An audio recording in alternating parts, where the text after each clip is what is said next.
Minhas boas-vindas ao quadro Língua Afiada no Movimento 140. No vídeo de hoje, nós vamos tentar entender se o português pode virar a língua de comércio ou a língua de negócios na América Latina. Já deixa aqui embaixo nos comentários se você acha que o português vai aumentar a sua importância e virar a língua de negócios na América Latina toda. A ideia desse quadro é fazer comentários sobre notícias que apareceram, claro, sob o ponto de vista linguístico, então compartilhar com vocês uma pesquisa feita pelo aplicativo Duolingo. Para quem nunca usou o aplicativo, Duolingo é uma plataforma digital que permite que as pessoas consigam aprender um idioma de uma forma gamificada, como eles dizem, ou seja, se aprende um idioma como se ele fosse um jogo, passando ali por etapas, fazendo dinâmicas de memorização e de memória também. E parece que é uma relação mais de amor e ódio, porque ao mesmo passo que pessoas dizem aprender vários idiomas e que a plataforma é incrível, outras dizem que não serve pra nada e que é muito mais uma gamificação ou um joguinho para tentar lembrar algumas palavras do que realmente um processo de aprendizado e ensino. Eu já usei e ainda uso o Duolingo e já completei o curso, por exemplo, do francês e também do italiano. E eu confesso que sim, é uma plataforma muito boa para aprender o básico, você não sabe nada da língua, e principalmente uma língua de base latina, por exemplo, que aí vai facilitar muito o seu processo, mas acho que mesmo concluindo todo o percurso dele, ainda falta muito para chegar num nível intermediário ali de fluência. Eu acho que ele é muito interessante, por exemplo, para manter um ritmo de estudo, já que ele incentiva que você entre no aplicativo ou faça alguma atividade pelo menos uma vez ao dia e recompensa quem faz mais dias seguidos. Mas você com certeza vai ter que complementar alguns conteúdos de gramáticas com gramáticas mais tradicionais, com aqueles livros de estudo mesmo que tem online, por exemplo, e também com alguns parceiros de fala, ou com alguém com que você consiga falar a língua, já que o aplicativo não tem nenhuma forma de treinar a fala além da repetição e da gravação de algumas frases curtas. E várias vezes eu vejo essas pesquisas publicadas pelo blog da Duolingo falando sobre o processo de aprendizado em algumas regiões, ou em alguns países especificamente. Nesse caso, matéria é sobre os idiomas que estão em alta na América Latina, e sim, o português faz parte de um deles, mas talvez uma posição menos privilegiada do que nós gostaríamos de acreditar. Durante 6 meses, eles monitoraram os hábitos de estudo, ou o interesse de estudo de alguns países da América Latina, como Argentina, Chile, Colômbia, México e Peru, e também incluiu o Brasil e o Porto Rico nessas pesquisas. E a primeira conclusão que eles tiraram, e é claro, é até um pouco óbvia, o inglês é o idioma mais estudado na América Latina. E isso acho que acontece no mundo todo, já que a gente sabe que o inglês é a língua franca global, ou seja, para acessar todo tipo de conteúdo de conhecimento, de conteúdo de entretenimento, você tem que aprender o inglês, já que é a língua de uso tanto para comércio quanto para entretenimento, para situações informais ou até mesmo para conhecer pessoas de outros países. E também um dado até esperado é uma alta procura do inglês ou do aprendizado do inglês no México, já que tem uma proximidade geográfica muito grande com os Estados Unidos e a gente sabe que a imigração para os Estados Unidos é muito grande devido às dificuldades materiais que tem na América Latina toda e no México não é nenhuma exceção, e especificamente algumas causadas pelo próprio Estados Unidos, mas a gente pode deixar isso para um outro vídeo. E o Porto Rico, que é uma zona colonizada pelos Estados Unidos até hoje, mantém ali o inglês como um idioma oficial no país, então talvez isso explique o porquê que ele tem uma procura menor pelo inglês, ou seja, de 44% em comparação aos 70% do México e da Colômbia, por exemplo. E para quem achava que o português ia ser a segunda língua mais procurada na América Latina, eu sinto dizer que na verdade é o francês. Como vocês podem ver, em todos os países, com exceção do Brasil e da Argentina, o francês é a língua mais procurada,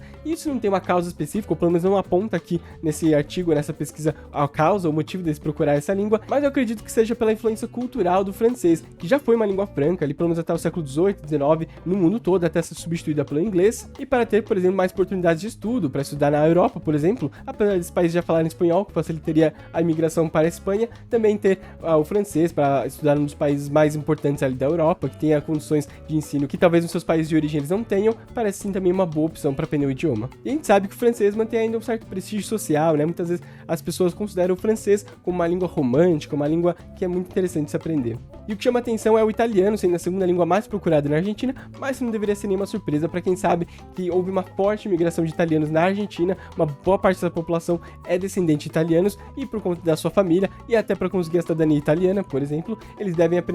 procurar aprender o italiano. Mas chama atenção sim que no Brasil, a segunda língua mais procurada é o espanhol, apesar de dos países o português não ser tão procurado. O Brasil é cercado por países hispanohablantes e faz sentido, ou pelo menos deveria fazer sentido, procurar aprender o espanhol, já que você pode ter mais oportunidades de emprego na América Latina toda, né, que é uma boa porta de entrada com vários países para ter oportunidades ali, e também para talvez uma aproximação cultural maior, para fazer turismo nos outros países e entender e se comunicar muito além do portunhol, e o português só entra como terceira língua mais procurada na Colômbia e como quarta tanto no Peru, quanto no Chile, quanto na Argentina. E aí a gente começa a ver a presença do Brasil como a terceira ou a quarta opção de escolha na hora de se procurar uma língua estrangeira. Mas um pouco mais para baixo, a pesquisa ainda fala sobre um dado bem interessante sobre a procura do ensino de português na Argentina. Por exemplo, apesar do italiano ser o idioma mais procurado por todas as idades, o idioma português é o mais procurado entre alunos de 22 a 49 anos, e as razões para isso são motivações econômicas e de carreira. Essa idade, 22 a 49 anos, é justamente a idade de maior pico, vamos dizer assim, de produtividade de trabalho, ou seja, quando as pessoas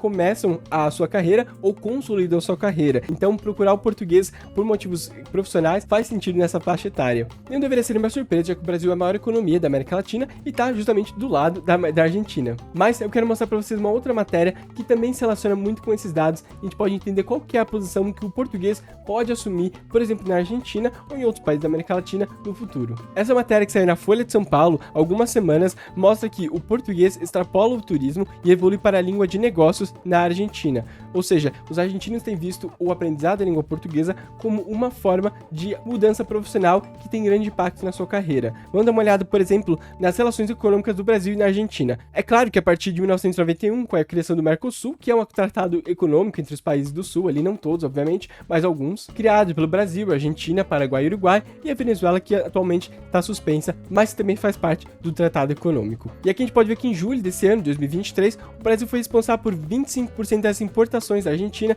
e 17% das exportações da Argentina também. E para comparar isso com o segundo maior parceiro econômico da Argentina, que é a China, foi só 18% de importações da China e 8% de exportações para esse país. E com a entrada da Argentina no BRICS, que pode se concretizar ano que vem, dependendo um pouco da eleição, como vai ser agora no segundo turno, essas relações com certeza podem aumentar. E esse gráfico mostra, por exemplo, um aumento na procura do teste de certificação de proficiência em língua portuguesa, que teve uma baixa explicada pela pandemia, mas um aumento significativo em relação, por exemplo, a 2019, além do aumento do número de centros que aplicam o teste na Argentina. E como a cidade de Buenos Aires tem um programa plurilingüe desde 2001, o ensino do português, como o italiano e do francês, é mais estimulado, já que tem uma estrutura, um programa que incentiva esse tipo de ensino. E todas essas ideias que eu joguei aqui são especulações baseadas, é claro, em alguns dados que nós vemos por aí, mas a gente não tem certeza de como vai ser esse estatuto do português, por exemplo, na América Latina, na Argentina, por exemplo, daqui a alguns anos, já que isso vai depender de vários fatores. Mas é claro que aprender o português para trabalhar no Brasil ou para, por exemplo, ter alguma relação comercial com o Brasil